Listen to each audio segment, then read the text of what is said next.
Olá a todos, sejam bem-vindos a mais um Kiro Podcast. Meu nome é David Aloz e antes de começar gostaria de lembrar que este podcast estará disponível em diversas plataformas de áudio, entre elas Spotify.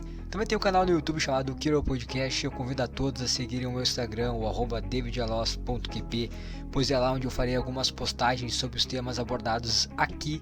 E hoje a ideia é falar um pouco mais sobre volume de treinamento.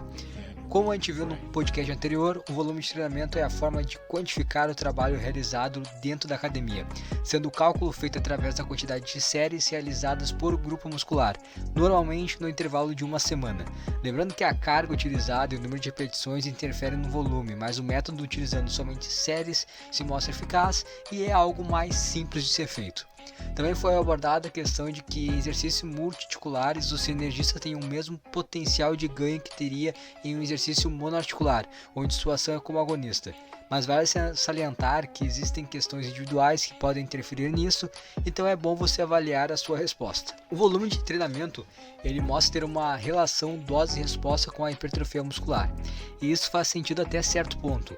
Não necessariamente sua taxa de progressão irá acompanhar a quantidade de volume, então executar um volume maior não levará necessariamente a um ganho de muscular maior.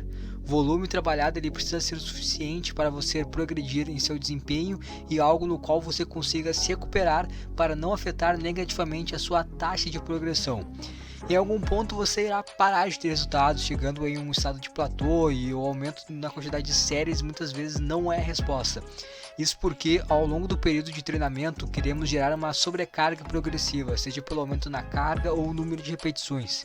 E isso acabará acumulando fadiga ao longo do tempo, o que irá afetar em algum ponto a sua performance.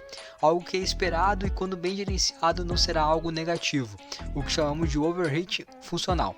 Porém, quando mal gerenciado e por vezes por um acréscimo de volume, a fadiga pode se tornar tanto a ponto de superar o seu condicionamento físico e afetando negativamente o seu desempenho, o que é chamado de overheating não funcional.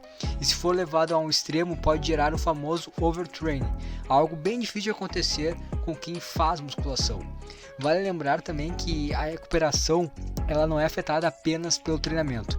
Fatores externos como uma restrição calórica alta, estresse e uma quantidade de sono reduzido pode afetar diretamente a sua recuperação. E uma tática para driblar possíveis efeitos negativos como o acúmulo de fadiga é o famoso deload, que nada mais é que um período de diminuição da intensidade e ou volume de treinamento a fim de dissipar essa fadiga acumulada.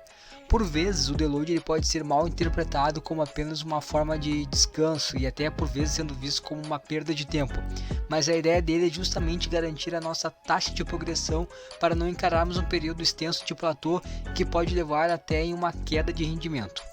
Existem várias formas como o deload pode ser implementado.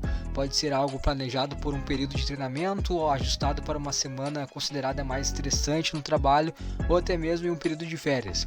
A forma como o seu treinamento será ajustada pode ser feita uma diminuição de 10 a 20% do volume e ou intensidade ou até mesmo tirando alguns dias de folga. O tempo pode ser alguns dias ou até mesmo uma semana inteira. Outro ponto importante é referente ao volume realizado em uma única sessão de treinamento.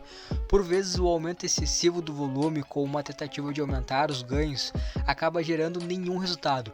Isso porque cada série tende a ser menos eficaz que a anterior. Não é como se o ganho fosse proporcional e nem sua queda necessariamente é, mas um alto volume em uma única sessão de treinamento pode representar o que é conhecido como volume lixo, sendo algo que não trará um retorno positivo, podendo afetar até mesmo a qualidade do treinamento e a recuperação para os próximos treinos. No geral, as recomendações para as séries diárias ficam em média no máximo entre 6 a 8 séries por grupo muscular, mas isso pode variar por grupo muscular em indivíduos, podendo ter uma margem superior a isso. Afinal, o máximo de 6 a 8 séries é só uma média, e isso não significa que você esteja na margem superior ou inferior. A maior parte das recomendações de séries semanais ficam em um total de 10 a 20 séries por grupo muscular, mas assim como as séries diárias, esse limite pode variar por questões individuais ou grupo muscular. O mais importante é lembrar que a musculação ela não é uma prática com fim, Você não irá alcançar os resultados, parar de treinar e manter tudo, mas sim uma prática que fará parte da sua rotina ao longo da sua vida, e por isso, além de ser agradável, ela deve ser algo planejado com calma e excessos não irão ajudá-lo. Mais pra frente eu pretendo dar algumas dicas de progressões, mas principalmente se você for iniciante, considere começar pelo intervalo inferior das recomendações. Busque evoluir dentro do treinamento, tanto tecnicamente quanto as cargas, e lembre-se que esse é um processo individual, e se você estiver indo bem, não há por que cometer exageros. E por hoje é isso, até a próxima, valeu!